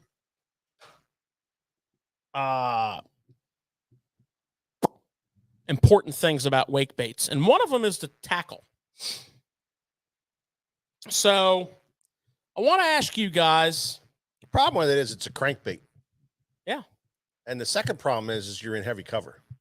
Yeah. That's the problem. Yeah, which is Yeah. why I have two combos that I spent years on, and I'll argue both of them till the end. One of them, the only way I ever fished them for years was on a 7-foot medium glass crankbait rod. But the kicker was I fished it with 30-pound braid. So in essence, I took a lot of that lack of power out of that combo, but I took that hookup ratio to it. Now, ultimately, the reason I got away from that was fishing heavy grass. You catch a 5-pounder. I mean, He and they bury. wrap you up. And it's hard. It's hard with any rod, but if they bury, because if you have too much rod, you can pull the hooks. So what I transferred to was a 7-foot medium, what I would call like a medium plus to medium heavy, 7-foot fast taper. And you're gonna find this awkward because of the nature of fluorocarbon, but I fish it with fluorocarbon. And due to the retrieve speed, you can keep the bait up.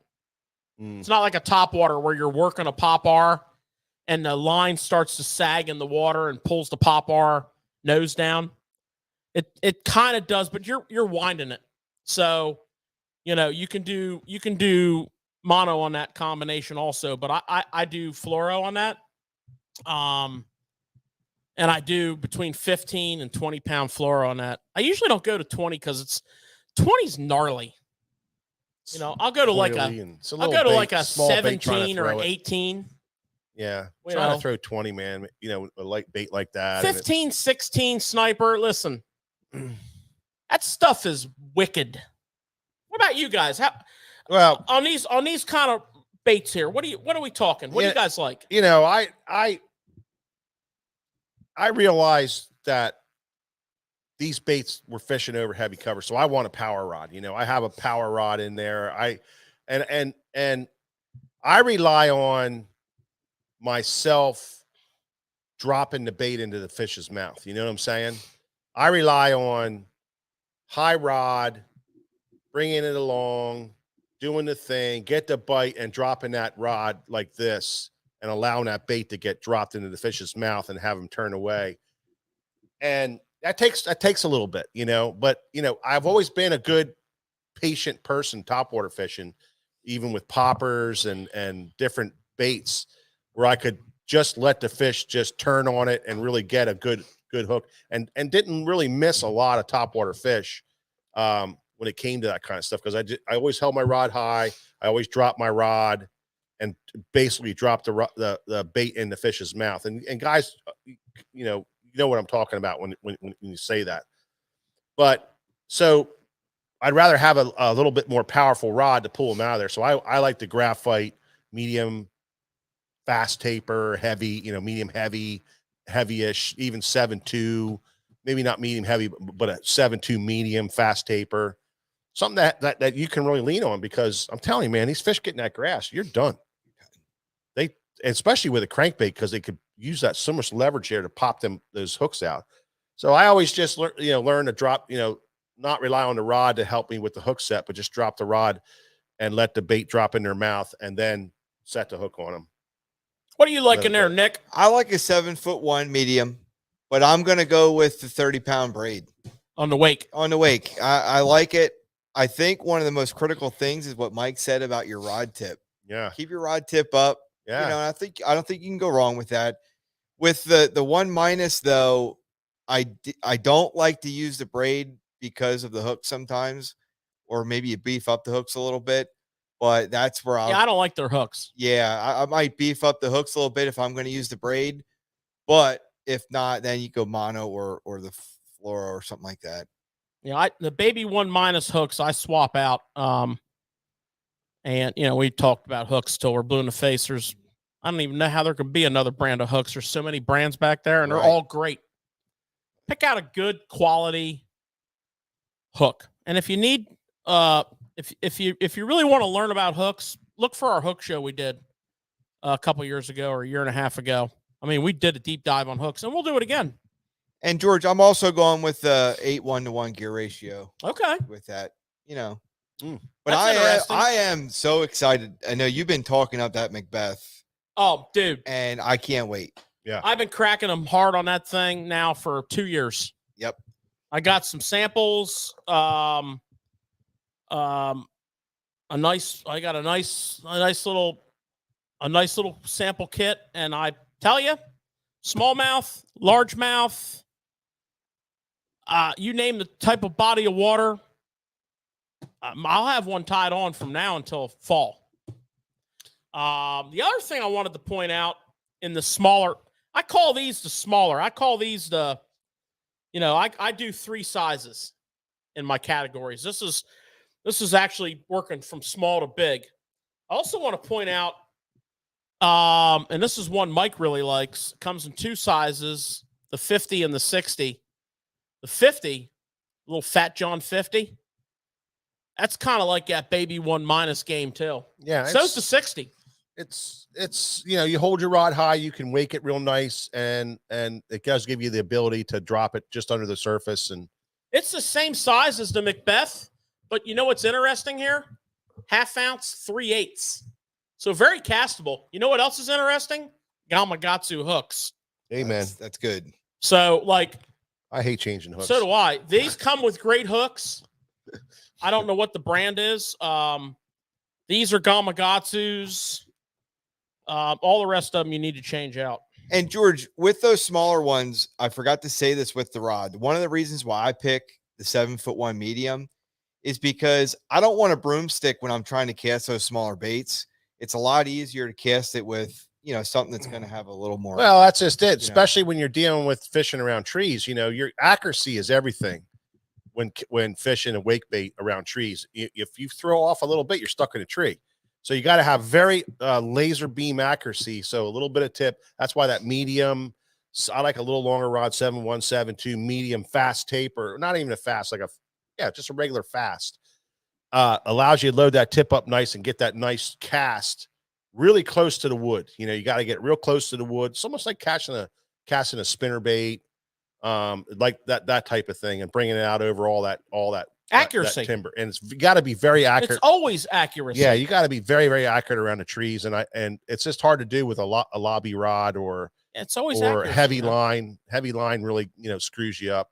I think I'm with George, like a 16-pound fluorocarbon or something maybe a little heavier. Well, possibly. don't forget, guys. We say this a lot here. You will build your technique and style around your outfit. If you have that rod and reel that you throw, and that's your setup, you will build your, like when I was fishing the glass with the braid, that was pretty deadly. But I learned that rod had some limitations. It had some advantages, but it did have some limitations, and I learned how to deal with them. But I'll never forget the time I put it down. I got on a losing run on a pretty good sized tournament for me on a Potomac River, and it was a September tournament, which sucked timber. Mhm. And the only thing I could get bid on was a baby 1- in a shad color. And that I kept losing them on that glass rod. They just weren't eating. They weren't committing to it. And that braid and that softness of that grass, and that grass was thick. And that's when I made the switch to that medium heavy fast, or medium plus to medium heavy fast taper. Yeah. I have no And problem with that in the grass. I haven't looked back. I have no problem with a medium heavy in the grass. Yeah, I have haven't no looked problem back. with that. I haven't looked back. Freaking grass will kill you, man. See, a crankbait, they can use the bait as leverage. A worm hook, you can set the hook on that fish and in the grass, and they can't use it as much as leverage, but you got a lot of bait there. They can get that thing caught in the grass. The other treble hook catches the grass and pulls it out of their mouth. That's the problem with it. So when you set the hook, you gotta grab that fish, turn its head, keep his head up, and pull him out of that stuff fast as possible, because you don't want him to turn his head. And that's a great point, Mike. I mean, a lot of people don't realize that the leverage concept. They got you licked in that grass. And then throw a treble hook on top of that. Yeah, which is already prone to, you throw a treble hook on top of that, and then that second treble hook is out there flopping around, grabbing grass. Right. It's not like a worm hook where you have the point in the fish's mouth, and it's bad enough with a worm hook, right? Because you do lose them with the worm hook too, but it's bad enough. But with a crankbait, it's almost a guaranteed thing. And they wrap you up in the grass, he's gone. It's off. Well, the other thing that's Too much important going about on. these hooks, guys, there's a nice conversation on the side here from a couple of our listeners, St. Cress and JP Harrell, particularly on the baby 1-. When you change out the hooks on this bait, I like to go up a little bit in size. Like this is a pair of 6s on here. Would you say it's a pair? No, it's a 4 and a 6. 4 and a 6, yeah. So 4 and a I like 6. to go to 2 4s, but you got to go to a 1X short shank. Yeah, short So shank. if you look at your package, it'll say 1X short. Right? Yeah. That way the hooks won't hook. They won't intertangle because that is annoying on some baits. Well, that's the thing. That's the thing. You know, when you're fun fishing, it's one thing. You know, practicing or whatever, fun fishing, that's one thing.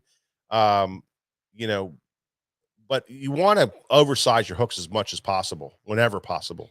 It's more of a grappling hook type of thing. You know, you got to get more hook in the fish's mouth, but you can't go too big because it'll screw up the action of the hook. But you know, that's what that short shank's all about. It allows you to. Well, that bait you can put 2 4s on. Yeah, you can one up him. You can one up it. 4 on the belly, 4 on the tail, Yeah, all day long. It's not going to hurt it. But you got to do a short shank. But you couldn't do a 2 and a 4 on that short shank. That I don't know. You know, I don't know. Maybe you can't. That I don't know. I know from experience with this bait, 4 and a 4, but it's got to be 1X short shank. That I can tell you. I can't tell you what the hooks are because I use all your tackle and it's already all changed out nice. That's what it is. I tell you what, we don't lose many fish on in open water. You know, That's what it is. But that particular bait, you got to do that. I think the big thing is for guys that don't throw it. You know, think of it as not a crankbait and not a top water, but in between bait that that you can cover a lot of water with, you know. And there's a time, I'm telling you, there's times where a top water won't work, a crankbait won't work, but that wake of that bait, I don't know what it is, that sound maybe. It's almost like it's more subtle. It's like It's subtle, like a subtle thing. yeah. And how about it, Nick? I mean, the thing when it's on, it's the deal. And you can get right quick. You can get right quick. Yep. And I tell you what, it's like throwing a popper, like post spawn for big largemouth and smallmouth. It catches big fish. It's not afraid to catch real big fish. They eat it. So the next size up is mid-size. And mid-size is a very similar style bait, but we have a modification for you that makes mid-size a little more powerful. So our one of our favorite mid-size is the 2.5 wake. You'll notice compared to like a 1.5, little chunkier body, a lot more water movement. It's a lot fatter too. I really like this bait. It does. Move I a really ton of like water. this size. Okay, so by itself, I mean, I've thrown this bait super successfully with everything from smallmouth to largemouth. I love this bait. Everything from pre-spawn, spawn through fall.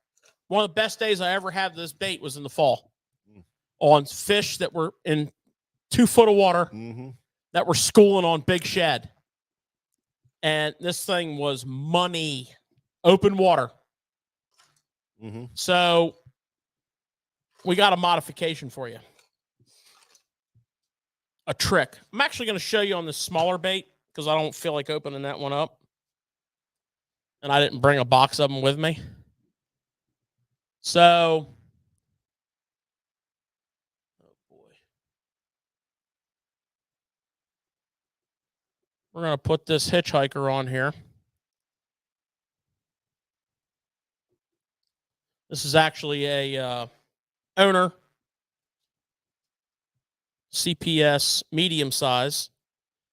You can use Hold it up so they can see how you put it on. You there. can use whatever brand you want, but it's got to be above the split ring for the back hook. Okay. This is a great modification to your wake bait to give it more oomph. Now, You can put a worm on there and give it a rat tail. But what I like to do is cut about that much off the back of a paddle tail swim bait.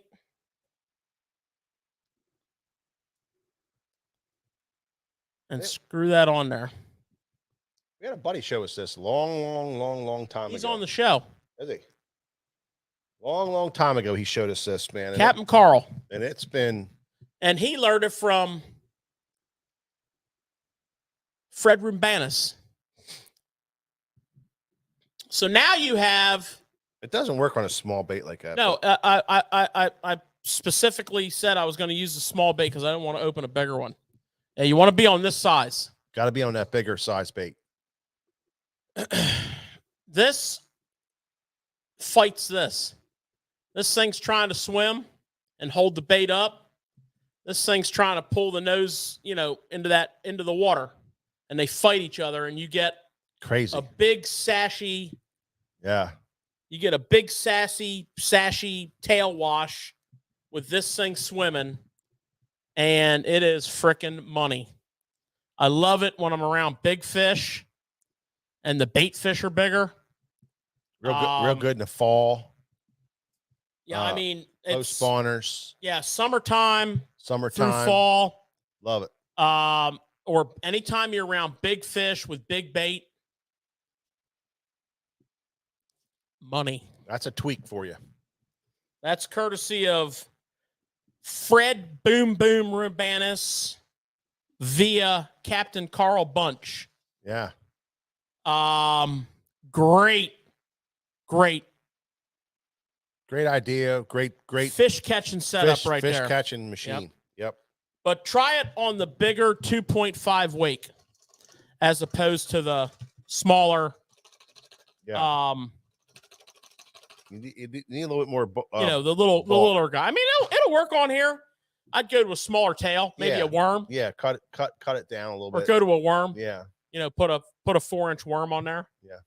Little hook tail. Something that doesn't have as much resistance, or go to a smaller babier tail. Mm-hmm. It'll work. Oh yeah. You just don't want the bigger tail on there. Yeah. Right. Come on with it. And you know what you can do there, Nick? Are you ready for this one? You can dip the whole frickin' tail in chartreuse, spike it, and have a chartreuse tail on your wake bait. I'm just telling you right now. Well, I just think it's funny because there's people watching and they're going, get out of here. The joke's on you because that setup right there is killer. Oh, that's caught boatloads of fish. Oh yeah. It's no joke. I guarantee you right now, Captain Carl's on here and he's just I laughing to guarantee it's himself. no joke. This thing, when we started throwing this thing, it was like, holy crap.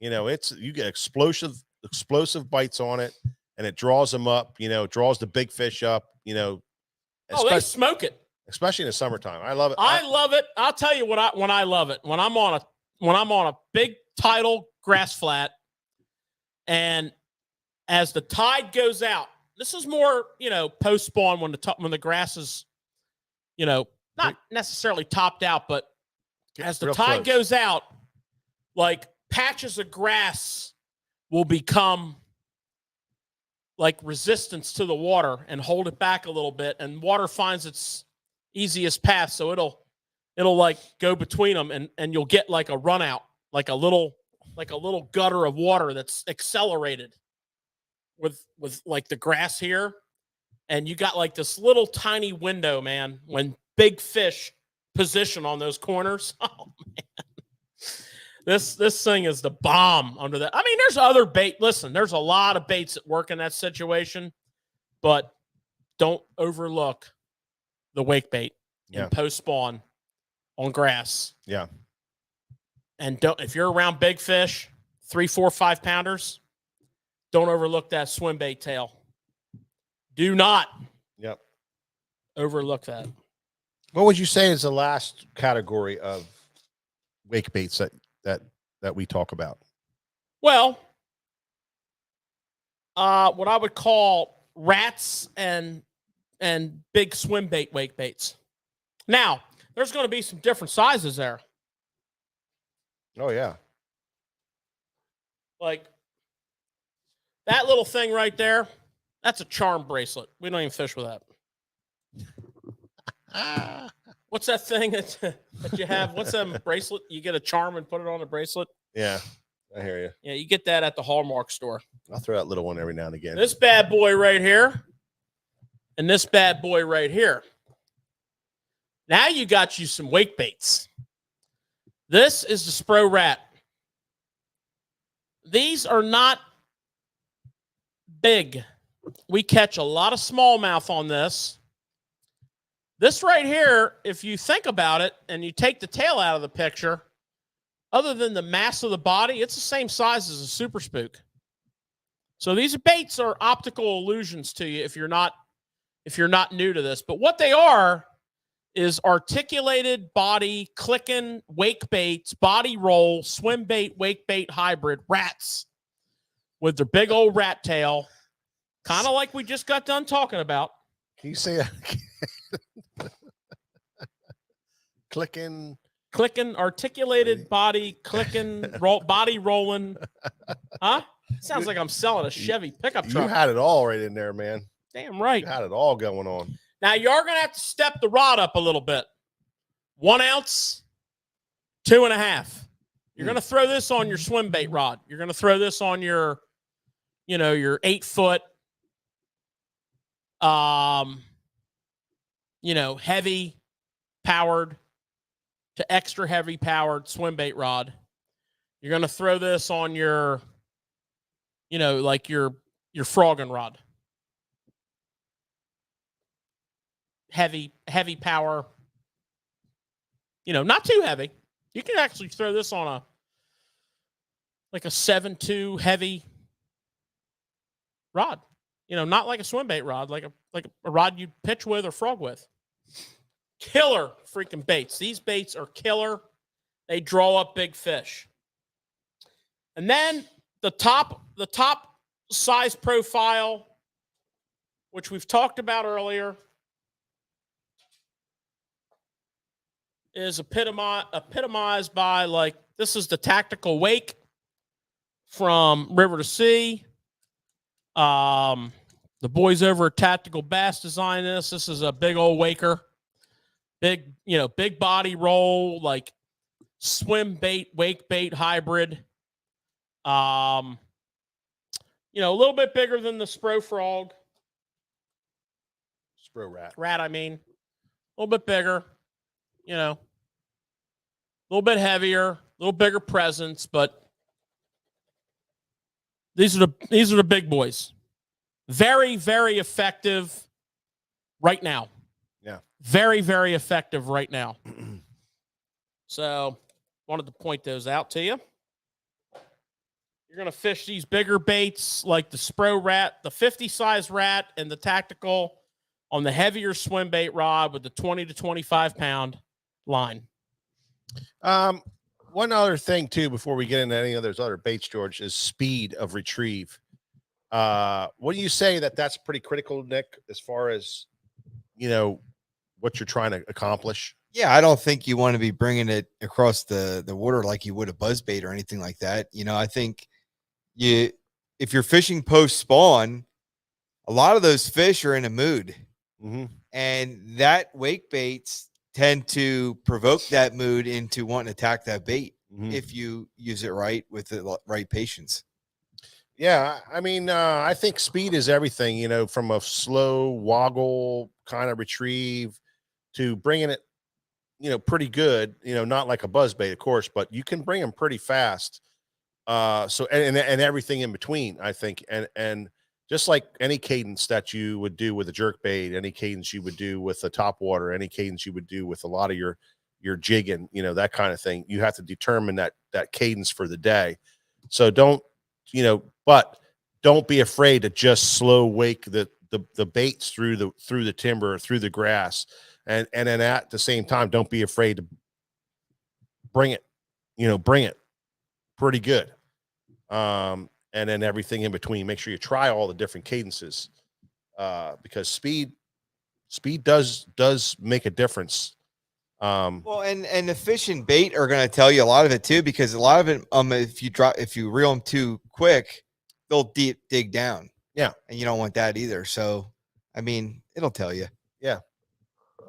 Yeah, I when I'm on fish that are on bait, which is, a later season thing, I like a pretty rapid retrieve. Usually the water's really clear. They're chasing bait, so they're like you just threw a rock at a hornet's nest anyways. So I like to burn the wake bait. But, spawn season, post-spawn season, not really burning it, but not really dragging my feet either. But as with any day of fishing, with any bait and any retrieve, you got to experiment. I mean, the fish will let you know. And that's it. And that's the point. The point I'm trying to make is there's many speeds that you want to mess with, and make sure you cover them all every time you go out. So the very last thing we just wanted to touch on briefly, and we've mentioned this several times in the last couple of weeks because it is spawn season, and that is the waking minnows, which is something that was designed specifically for spawning fish, retrieving over top of their beds, or when they're in that, that's the area where they're going to bed. Maybe they're not on a bed, but if they are. And, the Zero minnow from Spro, the BX waking minnow from Rapala. These are two fine examples of that. And they are extremely effective in that situation. When you're in that, when you got fish spawning, fish that are cruising, fish that are, maybe garden fry or just finished up spawning, and good water clarity, these baits play. They have a completely different profile. They're long and narrow like a bait fish, and they really draw. And a lot of times you'll get a blow up, but you won't hook the fish, and then you can skip a wacky rig in there or something else. Throw a drop shot in over the short leader. These get a mention in the wake bait story. So just to kind of wrap it up, and kind of what we want, the main points we want to get across is primarily a spawn through fall bait. Not real early pre-spawn, but when that water gets into the, that 60-degree range. Okay, it's not what I would call a cold water bait. When that water gets in that 60-degree range, all the way through to fall, when your fish are schooling on bait, when they're looking up, when they're chasing minnows, chasing shad, whatever your forage base is, bluegills, whatever. We have the bass spawn. And when that's over, we have the bluegill spawn. Another great wake bait opportunity. And then it just rolls. You're going to throw this around. You're going to throw this around shallow wood. You're going to throw this around boat docks. You're going to throw this in marinas. You're going to throw this over top of grass. Fantastic tidal water bait. You will definitely notice the effectiveness of this bait is heavily favored towards the spawn. And then you'll notice it's heavily favored towards the late summer, early fall. But don't put it to bed in between. Another couple key features was the rod setups. All three of us like 7-ish, medium heavy, medium plus, medium heavy, fast taper, anywhere from a 15 to 18 fluoro to a 30 braid, 7 to 8 gear ratio reel. We also recommend on some of the brands, particularly the Mans, the Strike Kings, changing out hooks. Particularly the Mans, you got to be real careful by going to a 1X short shank if you're going to try to get 2 4s on there. Yeah. It's not a dirty water thing either. And don't forget the rat. It's not a dirty water. It's thing. rat season. So fish and wake bait on a little bit cleaner water. That's pretty important. Just like any top water looking up bait. Nick, any last thoughts on the wake before we move on to the Kopai sandwich? I just thought about it right now. This could play for SummerSlam. Oh, guaranteed. No doubt. If that water clears off a little bit, which it's going to, Yeah. it could be a game on type of situation. And somebody listening to this show. Yep. There you go. Yep. Absolutely. All right, wrap it up with whatever you got there, George. Kopi sandwich, anyone? I don't even know what that is. What's the latest and the greatest trend in sandwiches? Found only in Michigan. Nope, not true. No? Not true. Oh. It's playing big in Tennessee right now. Oh, yeah, I guess so. Tennessee. So we're talking probably the number one recipe so far is like making a hamburger patty out of it and getting a good char on the grill, having it on your sandwich with lettuce and tomato. And what is it? Come on, get to the point. it's Kopi. Yeah. And he told me today, and I'm like, what the hell is that? It's the latest and the greatest in seafood. It's hot. Now, if I told you what it really was, you probably would never even look at it. It's Asian carp, which fall under the heading of black carp, silver carp, big head carp, grass carp. And as a matter of fact, they just caught one in Oklahoma that was 110 pounds. That's a lot of freaking Kopi burgers right there, son. I mean, you can pretty much throw on a tailgate party with that bad boy. Huh? Big-headed carp. Kopi, anyone? Hey, Big head carp. That you're not going to run out. I got news for you. They don't make enough dip for me to have one of them bad boys, man. I'd try it. You've seasoned it up right. I was telling George after he told me that, I told him about the Bosnian guy that used to come in here all the time. And he was asking me about where to catch carp. And I kept telling him to go to the river. And he was like, no, the water's too dirty. So I sent him to a local lake and he caught the hell out of carp, came in a couple of days later and shook my hand. Thank you so much. I caught the heck out of him. It's a great spot. I'm like, what are you doing with him? He's like, oh man, fish cakes. I'm like, oh man, we don't eat carp around here. He said, oh, if I made you one, if I brought you one in and I brought you a crab cake in, you wouldn't be able to tell the difference. Bullshit. That's what he said. George always has good stuff. That's what he said. I'll tell you what, if he made you a carp cake and I made you a Miss Emily's crab cake, you tell the difference, baby. Oh, yeah. Oh, yeah. What's this called? Kopi? Kopi. Well, they're calling that because they can't call it the big head hamburger. All right, boys. St. Chris, yes, I'm fishing the Ike tournament for sure. I haven't really seen any information on it yet, but if I might jump in that derby too. if they're having it, I'm in. I'm fishing. I could always use another boat. Yeah. Hey, I had a question for you guys. I was going to ask you, but I might as well ask you right now. So I'm watching Brandon Polyanek's social media. Yeah. And he puts a picture up of a 110 bass, mega bass jerkbait. Yeah. And then the one that he used. The Kanata. Did you guys ever throw that? Actually, I have thrown it. I have it. We sell them. Well, we don't anymore. We used to. I thought we have them back here. We're sold out. What's that big thing over there? That is a 110 Max LBO. No, similar to it. Same profile. Yeah. But the Big- Kanata is not a suspending bait. It's actually a floating bait, which is why he had to put a whole freaking pack of suspend steps on the front of it Yeah. to get it right where he wanted it to go. I just thought it was interesting. He put that thing next to the 110. I'm like, holy crap. Yeah, that's a Magnum one. Well, We sell one he caught 24 pounds on 4 fish. yeah. We sell one that's the bigger version, of The LBO 110 Max. and that one suspends, right?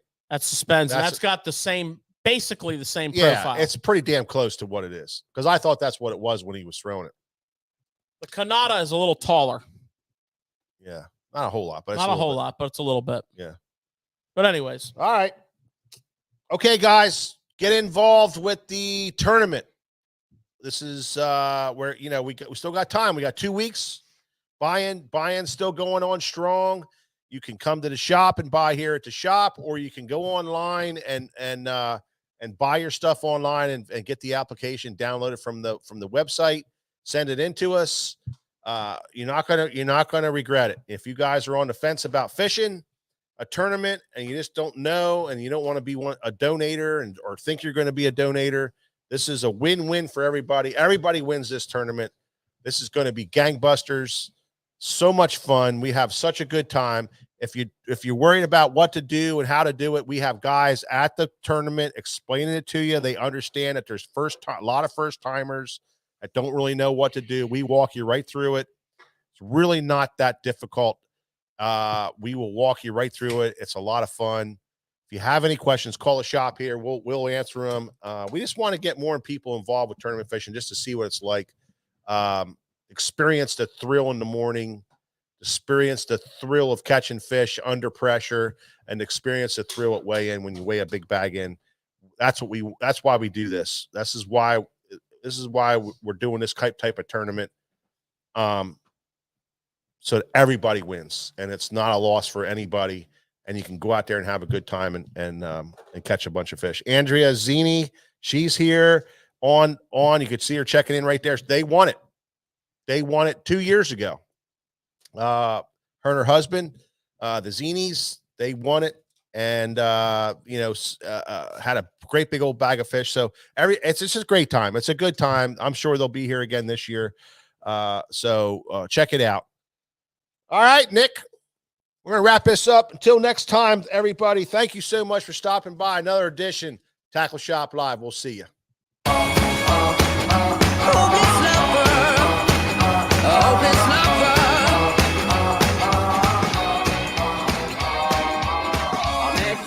Sunny day, right there you took my breath away. Young and pretty, was it just a dream? The next day you called me up, you told me I'm your little buttercup. You came over and you fell into my arms. Well, I know what I feel. Please tell me your love is real. You make me smile when I think of you. If I am down or when I am blue, I can't get enough. You make me happy, I feel so fine. Oh, how I wish that you were mine. I can't get enough.